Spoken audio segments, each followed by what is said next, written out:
This is LSAT Prep Test 149, Section 2, Passage 1. This is about whether something called Chinatown Chinese counts as its own dialect. It's a pretty low difficulty passage. The author's position is clear early, and the structure is pretty straightforward. But there is a trap in how the author handles the evidence, and if you miss it, you're going to get the main point question wrong. Now, this is a social science passage. The author is knocking down a claim. Some linguists say Chinatown Chinese is a distinct new dialect of Chinese. The author says that's wrong.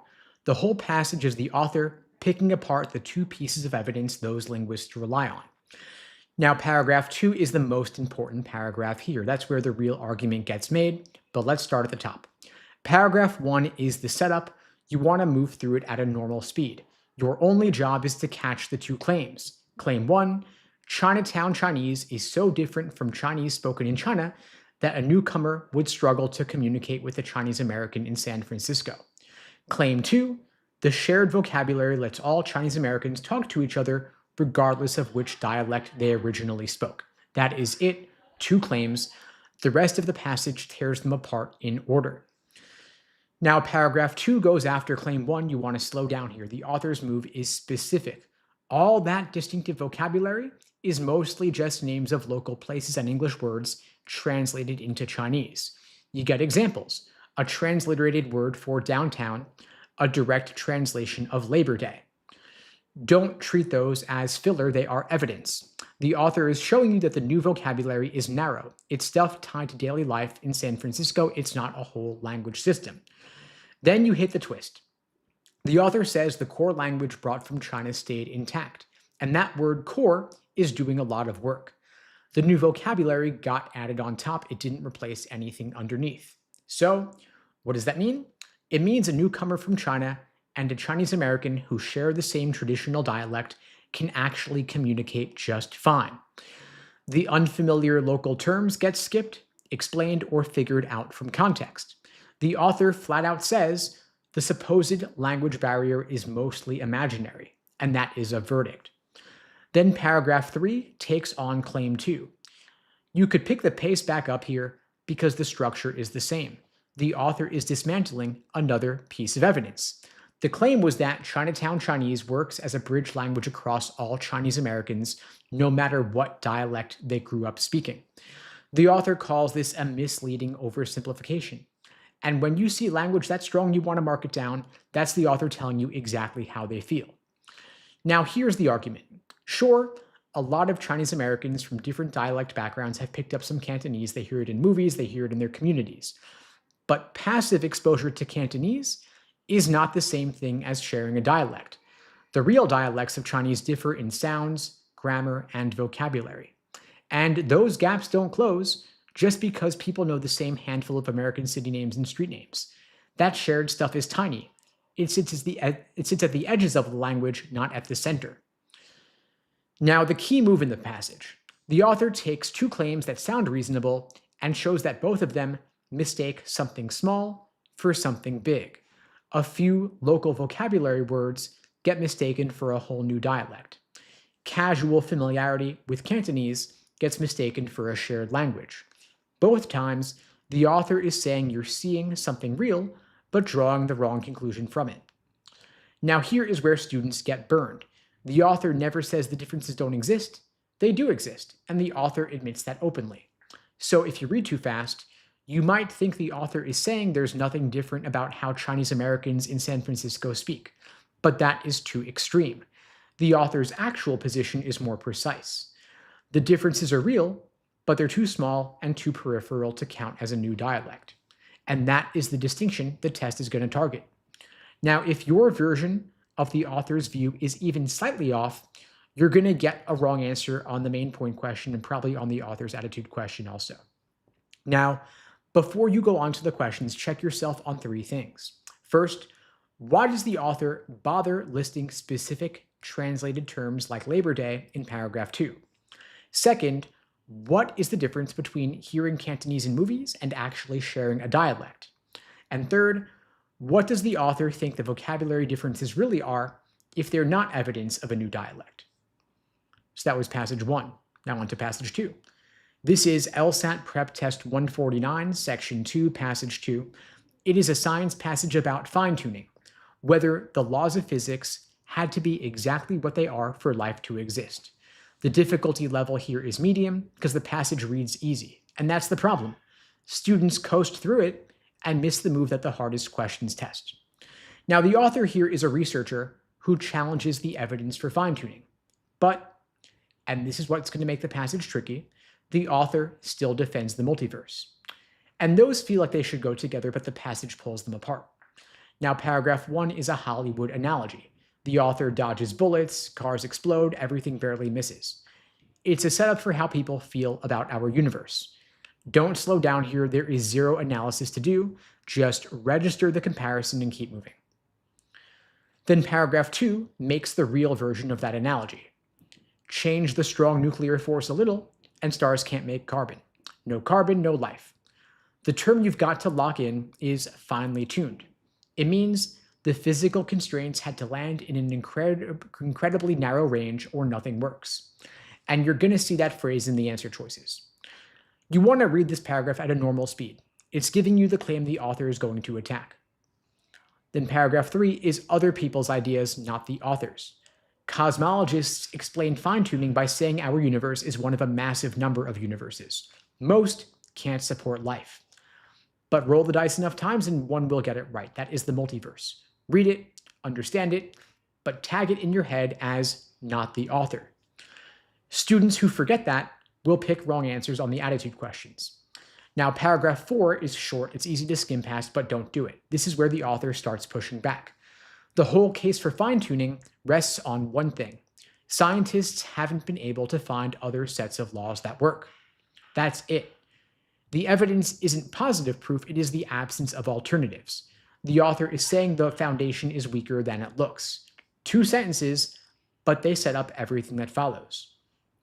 Now, paragraph 5 is the most important paragraph. This is where the author shows up as a scientist, not just a commentator. Now, here is the argument. The standard method tests one constant at a time. Change the nuclear force, leave everything else alone, see what breaks. The author is saying that method is too limited. There is no reason you've got to change just one thing. The author and a colleague changed multiple constants at once. They found combinations that could still produce complex structures, maybe even life. So fine-tuning looks like a locked door only because everybody was testing one key at a time. Try a few keys together, and other doors open. Now, you want to slow way down in paragraph 5. That's where the test writers build their hardest questions. If you skimmed it, go back. Now, here's the key move. The author's own research undercuts fine-tuning by showing the testing method was too narrow. Change multiple constants together, and you get other universes that work. The whole fine-tuning argument depended on nobody finding alternatives, but the author found them. Now, paragraph 6 is the trap paragraph. The author asks the obvious next question. If fine-tuning is overstated, does the multiverse collapse too? You'd expect yes, but the answer is no, and the author gives 2 reasons why. Some models of the universe's origin already predict a multiverse on their own, and the multiverse might solve other open problems in cosmology. Fine-tuning was just one reason to believe in it. Take that away, and the multiverse still stands. And that is the separation you have to see. Fine-tuning and the multiverse feel connected. Paragraph 3 connects them. But the author spends paragraph 5 dismantling fine-tuning and paragraph 6 defending the multiverse anyway. If you treat those as a package deal, you're going to get burned. Now, here is the author's stance. Fine-tuning is overstated because the method behind it was too narrow. But the multiverse is still a solid idea for independent reasons. The main trap is reading this as an anti-multiverse passage, but it's not. It's anti-fine-tuning, and those are different claims. And the test will check whether you know the difference. And that mistake will probably cost you on main point, author's attitude, and a purpose question about paragraph 6. Now, before you touch the questions, make sure you're clear on 3 things. First, why does the author think fine-tuning evidence is weak? Second, what did the author's research actually show? And third, why does challenging fine-tuning not kill the multiverse? So that was passage 2. By the way, you can access these inside your LSAC Law Hub account. I can't display them on screen due to copyright, don't want to get sued or shut down, but they're available on LSAC's Law Hub platform. Now, this is LSAT PrepTest 149, Section 2, Passage 3. It is a comparative or dual passage. Both sides are about the same idea. When intellectual property law doesn't protect creative work, social norms step in and do the job instead. Difficulty here is pretty low. The content is pretty straightforward, but the questions test whether you can keep the two passages separate in your head. Now, this is not a set where the authors disagree. They are telling the same story with different examples. Comedians in passage A, chefs in passage B. Same conclusion, different details. And the test will punish you if you blur those details together. Now, passage A opens with a puzzle. Copyright law technically covers jokes, but comedians never sue each other for joke theft. Why not? 2 reasons. First, it's too expensive. Second, joke stealing cases are almost impossible to win. So copyright exists on paper, but does nothing in practice. Then comes a short paragraph that sets the trap. It raises a question using conventional wisdom. The standard thinking in intellectual property says that without legal protection, people stop creating. No protection, no incentive. But comedians keep writing new material every night. So the standard theory doesn't explain what's happening here. Paragraph 3 answers the puzzle. Social norms replace the law. Comedians police themselves. If you steal jokes, people will badmouth you. They'll refuse to work with you. Your career is going to take real damage. Notice the word hortatory. That just means advisory, like a suggestion. The passage says these norms are not merely hortatory, they actually bite, and that matters. The author wants you to understand this is not some loose honor code. It functions like a real enforcement system, and through that system, comedians claim ownership of jokes, control who uses them, and keeps the incentive to write new ones alive. Now, you want to read passage A at a steady pace. There's nothing tricky in the structure. Just make sure you catch that the enforcement details, like the badmouthing and the blacklisting, live only here. Passage B never talks about punishment. Now, passage B, chefs and recipes. The setup mirrors passage A almost exactly. Recipes are valuable intellectual property to chefs, but the law doesn't cover them. You can't really patent a recipe. You can't copyright a list of ingredients. Now, trade secrecy laws technically exist, but chefs almost never use them. So again, the law is useless in practice.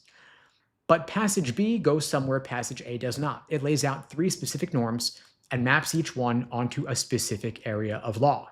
First norm, don't copy someone's recipe exactly.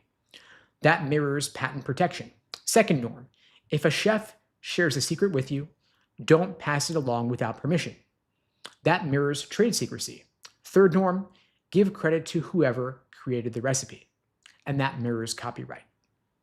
Now you want to slow down there. That 3 norm structure is what the questions are going to target. Passage A never does that kind of legal mapping.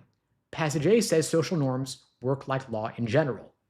Passage B says, here's norm 1, here's the legal concept it replaces, and here's norm 2, here's what it replaces. And that level of specificity is unique to passage B.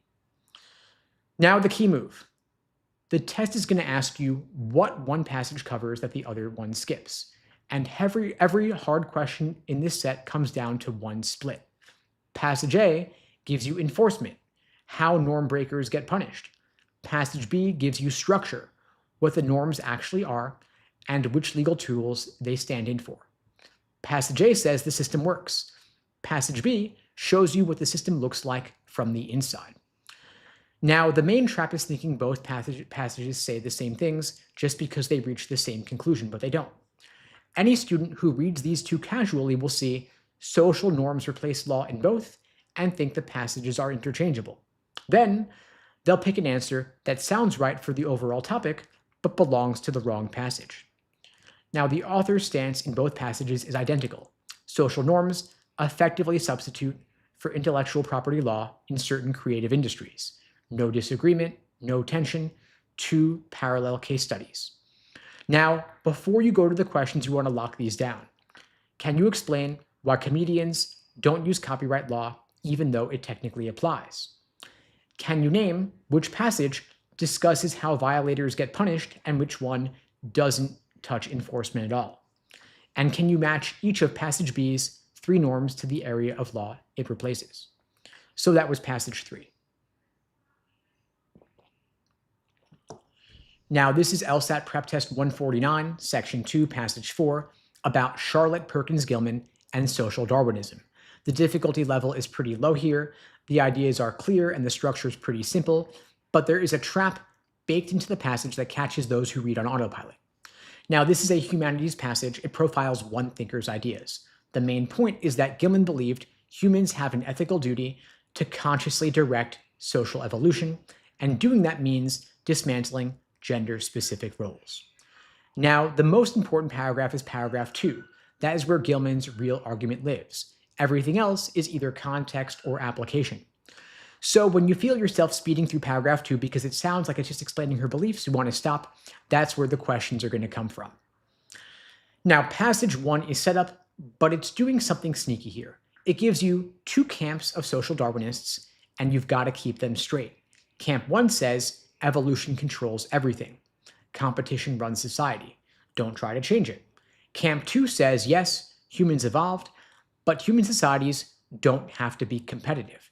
Change can come through collective action. Gilman is in Camp 2. Now, here's why this matters. If a question asks what Gilman would disagree with, your answer is sitting in Camp 1.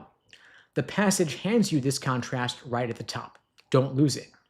You want to read this at normal speed, but leave it knowing those 2 positions cold. Paragraph 2 is where you slow way down. Gilman's thesis has 2 parts, and students almost always collapse them into one. Part 1, humans can consciously shape evolution. We can redesign society on purpose. Part 2, we are ethically required to do it, and those are not the same claim. She goes from a descriptive idea, we have the ability, to a moral demand, so we must use it. And that shift is the engine of the whole passage. Then she gets specific. She says the main driver of social evolution is work. So your ethical duty is to find work that matches your talents and helps society. So if you walk out of paragraph 2 thinking Gilman just said people can change things, you missed half her argument. She said you're morally on the hook to change things. That is a big difference, and it's exactly what a wrong answer choice will blur. Now, paragraph 3 moves from theory to action. Gilman didn't just write about these ideas, she fought for them. The passage says she wanted to break the molds people were forced into, especially women. Both her fiction and her social theory were pushed toward the same goal: women working collectively to reorganize society. Now, pay attention to the last chunk of this paragraph because it's where students get sloppy. Gilman says traits like assertiveness and combat were once necessary. They helped build complex societies, but future progress now requires bringing in cooperation and nurturance. Read that carefully. She's not saying competitive traits are bad. She's saying they were right for one stage, and now society needs to restore a balance. If you flatten this into saying male traits bad, female traits good, you've overshot, and you're going to grab a distorted answer choice that feels close, but misses her actual position. Now, the key move is the jump from can to must in paragraph 2. Gilman takes what sounds like a neutral observation about human capability and turns it into a moral obligation. That's what makes this passage tick. Every hard question on this passage will touch that shift somehow. Now, her stance is direct. Humans must actively guide social evolution. The next stage of that evolution means ending rigid gender roles and restoring balance between competitive and cooperative qualities. The main trap is reading this as a science passage about how evolution works, but it's not. It is an argument about what we owe each other. Students see Darwin and evolution and lock into descriptive mode, but Gilman's making a moral case. If you miss that, you're going to get main point and attitude questions wrong. Now, before you get to the questions, check yourself on 3 things. First, can you explain the difference between the 2 social Darwinist camps in paragraph 1? Second, can you say why Gilman treats work as an ethical issue and not just a practical one? And third, do you understand that Gilman doesn't reject competitive traits outright? She thinks they were useful once, but now they need to be balanced. So that was passage 4.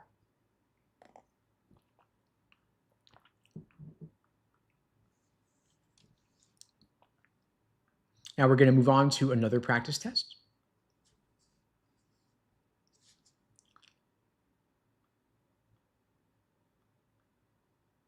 This is LSAT PrepTest 150, Section 1, Passage number 3. It is a comparative or dual passage. The topic is how we define literary genres, medium difficulty passage set, and here's what makes it tricky. These two passages basically agree with each other. Most students walk into a comparative set looking for an argument, but there's no argument here. If you invent one, you're going to blow the relationship questions. Now, both of these are humanities in theme, and both land on the same core idea. Genre isn't about what is sitting on the page. It's about what the reader does with it. The test writers know you're going to want to pit these authors against each other, and I don't want you to take the bait. Now, the most important moment across both passages is the end of passage A's second paragraph. That's where the actual thesis drops. Everything else in both passages either builds toward that idea or restates it in different language. Now, passage A works through Borges. Paragraph 1 gives you his observation about detective fiction, that the genre didn't just produce new stories, it produced a new kind of reader, someone who reads with incredulity and suspicions. And that's a fun idea, but don't camp out on it. It's bait for a detail question, not the main argument. Its job is to introduce the concept that readers matter, that's it. Read at a normal speed and then move on. Paragraph 2 is where you slow down. Borges calls literature an aesthetic event, meaning it only happens when a reader and a text meet. The text alone is not enough. And then right at the bottom of paragraph 2, he makes the move.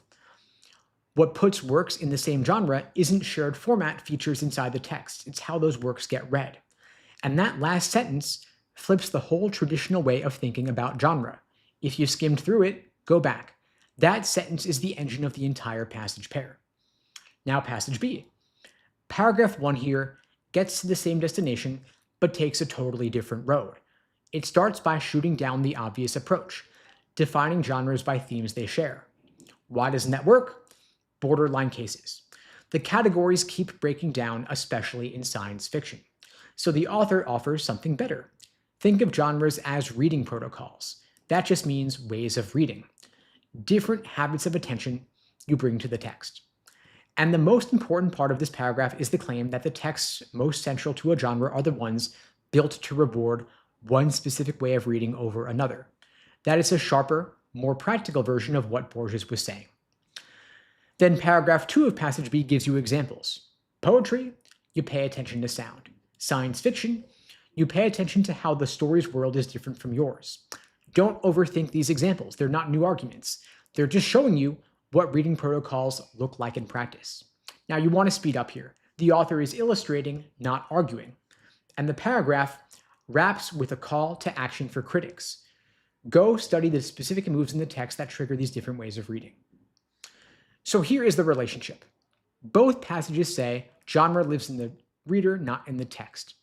Passage A uses Borges to make a philosophical point about it. Passage B builds a practical method out of it. Passage A gives you the why, passage B gives you the how. But they're not disagreeing, they are complementary. Now the key move is that agreement itself. The test is going to build the hardest questions around whether you see these as two versions of the same idea. If you misread them as opposing views, every relationship question becomes a trap. Now, the author's stance is the same in both passages. Genre should be defined by how texts are read, not by features found inside the texts. The main trap is magnifying small differences into real disagreements. Yes, passage A is more abstract and passage B is more applied, but there is a difference in scope, not in position. A wrong answer will say something like, passage B challenges the theoretical claims made in passage A. That might sound smart, but it's dead wrong. Don't pick it. Now, before you hit the questions, check yourself on three things. First, what does Borges actually mean when he says detective fiction created a special type of reader? Second, why does passage B think defining genres by shared themes doesn't work? And third, can you state in one sentence the idea both passages share? If you can nail that third one, you're in good shape for this set.